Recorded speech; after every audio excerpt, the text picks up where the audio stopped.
अस्सलाम वालेकुम, welcome back to my YouTube channel. अल्लाह का शुक्र जी मैं बिल्कुल ठीक। आई होप कि आप सब लोग भी ठीक ठाक होंगे। यहाँ पे जी सुबह का टाइम था, बच्चों को मैं नाश्ता करवाने लगी थी। अमूमन आज ना सब बच्चों को छुट्टी थी, तो मियाँ साहब को भी छुट्टी थी। उनके ना जो शेफ़ है उसको कोई प्रॉब्लम थी, तो इस वजह से उसकी शॉप क्लोज थी।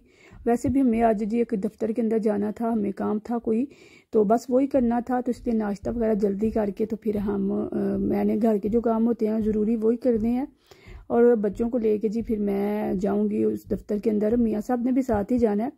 नाश्ता वगैरह तकरीबन हमारा ख़त्म हो चुका था, सफाइयाँ वगैरह भी डन हो चुकी थी। बस वही काम ना कि मामा काम आगे आगे करती जाती है और बच्चे पीछे पीछे चीज़ें वही ख़राब करते जाते हैं। यहाँ पे मैंने हर चीज़ सही की थी, तो बच्चों ने वही चीज़ें ख़राब करना शुरू कर दी थी, चीज़ें ऊपर नीचे फेंकना शुरू कर दी थी। वही चीज़ें दोबारा से अब मैंने सेट कर रही हूँ कि चले चीज़ें अच्छी हों ना, तरतीब से पड़ी हों तो पता अच्छा लगता है, अगर बेतरतीबी हो तो कोई चीज़ अच्छी नहीं लगती। तो बस यहाँ से जी मैं आई थी बच्चों के कपड़े लेने के लिए, बच्चों के कमरे में बच्चों को रेडी करके जी। असल में जो मेरे मियाँ साहब है ना, उनको बड़ी जल्दी होती है, किसी दफ्तर के अंदर जाना हो ना, कोई काम हो तो वो कहते हैं बस जल्दी चले ना, क्योंकि ये लोग वक्त की बड़ी पाबंदी करते हैं। अगर एक मिनट भी ऊपर नीचे हो जाए ना तो समझो आपका जो काम था ना वो ख़त्म। उन्होंने जी आपका जो भी बात है आपकी सुननी नहीं, उन्होंने कहा आपको देर हो गई। हालांकि एक मिनट का भी फ़र्क हो ना तो बहुत कम होता है कि वो आपकी बात सुने, वरना वो कहते हैं कि आप लोग लेट है, हमारे पास टाइम नहीं, आप आगे आ जाए ना। क्योंकि मेरे साथ ऐसा एक दो दफ़ा हो चुका है। मेरे बेटे की अपॉइंटमेंट थी डॉक्टर के पास, तो सिर्फ तकरीबन 2-3 मिनट से कोई वक्फा हुआ था कि मैं लेट पहुंची थी। तो उन्होंने कहा था नहीं जी अब हमारे पास टाइम नहीं है, आप लोग ना ऐसा करें सुबह आ जाना। तो सुबह आके आपका बेटे का चेकअप होगा, वो जो इंजेक्शन लगते हैं ना वो था। तो बस वो देर हो गई तो उन्होंने फिर नहीं था दोबारा लगाया, उन्होंने कहा था सुबह आना ना। तो यहाँ पे जी काम वगैरह ख़त्म हो गए थे, हम फिर आ गए थे जी उधर दफ्तर के जाने के लिए। ये जी मेरे नज़र में आई थी, ये उन्होंने जी इनकी बंदरगाह है। यहाँ पे जी जहाज़ जो होते हैं ना, पता है शिप वगैरह सामान लेके आते हैं और सामान लेके जाते हैं, ये वो जगह है। शायद वो थी तो दूसरी तरफ जहाँ से वो बड़ी सी उन्होंने फैक्ट्री सी लगाई हुई है और वहाँ शिप भी आके रुकते हैं, ये दूसरी तरफ है। अगर ज़िंदगी ने चांस दिया या मौका मिला तो फिर मैं आप लोगों के साथ वो शेयर करूँगी जो शिप वगैरह आते हैं। तो यहाँ पे जी बस फिर वही था।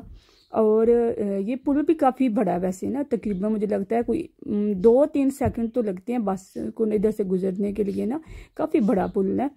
तो बस जी फिर उसके बाद फिर हम आ गए थे जी उस स्टड में जहाँ पे हमें जी दफ्तर के अंदर काम था। तो यहाँ पे जी फिर हम पहुँच चुके थे और ये देखें फूलों की मार्केट थी, कितनी प्यारी थी। असल में बहार है ना, तो बहार के भी अपने ही मज़े होते हैं कि हर जगह पे आपको ग्रीनरी ग्रीनरी नज़र आती है। तो ये भी फिर डेकोरेशन भी ऐसी ही करते हैं, यकीन करें देख के तो बंदा परेशान हो जाता है, हम क्या लें और क्या छोड़े ना, ये डेकोरेशन इतनी ज़बरदस्त कर देते हैं। तो बस ये फूलों की दुकान थी, तो यहाँ पे फिर जारी बात है फिर उन्होंने डेकोरेशन भी कुछ इस तरह से की हुई थी कि हर चीज़ बड़ी अच्छी लग रही थी। और यहाँ पे जी दफ्तर जो था ज़्यादा दूर तो उस दफ्तर के जाने के लिए जी हम इधर से जा रहे थे, वैसे दूसरा रास्ता भी था लेकिन हम नज़दीक था तो हम इधर से फिर आ गए थे जी। ये डेकोरेशन के जो शॉप थी उसी के साथ जी ये घर के सामान का भी एरिया था कि यहाँ से लोग इनको फ़न करते हैं। और ये देखें जी ये तुर्किश ब्राइड की ड्रेस थे, बहुत प्यारे थे। मैंने सोचा आप लोगों के साथ दिखाऊं कि ये जो तुर्किश लोग होते हैं, पता है वाइट कलर के कपड़े पहनते हैं। वैसे तो यहाँ के लोग भी वाइट ही पहनते हैं लेकिन तुर्किश भी पहनते हैं ना, वैसे ये शॉप थी तुर्किश। तो बहुत प्यारे थे ये ड्रेस ना, है भी एक्सपेंसिव थे बट प्यारे बहुत ज़्यादा थे ना। मुझे ये फ्रॉक जो वाइट वाली है फुल पूरी बाजुओं वाली मुझे बहुत ज़्यादा पसंद आई थी ना, बड़ी एलिगेंट सी थी।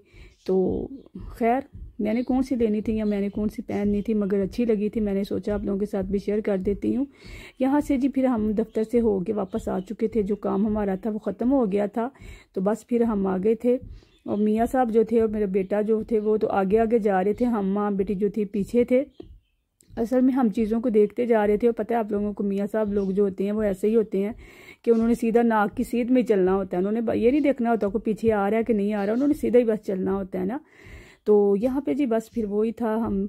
और मैंने जी आप लोगों के साथ एक बात ये भी शेयर करनी थी कि बाज़ लोग होते हैं ना हिम्मत हार देते हैं कि हमें कामयाबी नहीं मिल रही किसी भी काम में तो वो छोड़ देते हैं। खैर मेरे साथ भी ऐसा ही एक्सपीरियंस हुआ था कि यूरोप में जब मैं जर्मनी आई थी तो पता है मैं अकेली थी, बच्ची मेरी छोटी थी। तो मैंने पहले एक दफ़ा चैनल बनाया तो फिर मैंने उसको छोड़ दिया, मैं डिसहार्ड हो गई। बड़े मैंने उस पर टाइम लगाया था, लेकिन वो नहीं था मेरा इतना सही। रनिंग हुई ना, अर्निंग क्या, रनिंग नहीं था हुआ, चला ही नहीं था बीत ना, मैंने उसको छोड़ दिया। फिर मैंने ये दूसरा न्यू वाला चैनल बनाया है, इसको माशाल्लाह काफ़ी ज़्यादा है ना मेरे सपोर्ट आप लोग कर रहे हैं। वैसे ये भी एक बात है कि ये भी एक नशा है, चाहे किसी भी ऐप का हो, सोशल मीडिया की किसी भी ऐप का हो, एक दफ़ा इस नशे पे कोई लग जाए ना, चाहे वो जितना चाहे मैंने जान छुड़ानी है, वो जान छुड़ा नहीं सकता। मेरे साथ खुद ऐसा एक्सपीरियंस हुआ है। मैंने बताया ना, मैंने एक दफ़ा चैनल बनाया, फिर उसको डेल किया, फिर एक दफ़ा बनाया, फिर उसको एक दफ़ा डेल किया, 2 दफ़ा मैंने चैनल डेल किए हैं, लेकिन मैं इससे दूर नहीं रह सकी। मैंने फिर इसको तीसरी दफ़ा भी कर लिया है, क्योंकि ये एक नशा है। उस नशे पे मैं भी लग चुकी थी। फिर ये जितनी मर्जी कोशिश करती, इस नशे ने ख़त्म नहीं था होना, इसने रोज़ बरोज़ इजाफा ही होना था। तो बस जी यहाँ पे आके मैं समझे तो इस नशे पे लग गई थी, क्योंकि बंदा तन्हाई का मारा होता है। ये एक अच्छा प्लेटफार्म होता है कि बंदा चले, जो फारग टाइम होता है, पता है जो हमारे बहन भाई होते हैं उनके पास भी अपना एक लिमिट सा टाइम होता है। जब उनके पास टाइम होता है तो हमारे पास नहीं होता, जब हमारे पास होता है तो उनके पास नहीं होता। बस इसी तरह चलता रहता था ना, तो फिर मैंने सोचा मैं यही काम कर लेती हूँ। तो बस ये था जी, मैं आप लोगों के साथ शेयर करती हूँ कि हिम्मत नहीं हारनी, आप लोग भी हिम्मत रखें, काम करते रहें, आपको अल्लाह ताला फल ज़रूर देगा। यहाँ पे जी फिर हम आ गए थे सिटी के अंदर। यहाँ पे जी बच्चों को कुछ नाश्ता वगैरह के लिए चीज़ें लेके देनी थी, और ये बेकरी वैसे काफ़ी अच्छी थी, इसकी चीज़ें भी अच्छी थी, आइटमें जो भी इन्होंने रखी हुई थी। तो बच्चों को बस नाश्ता वगैरह कराना है।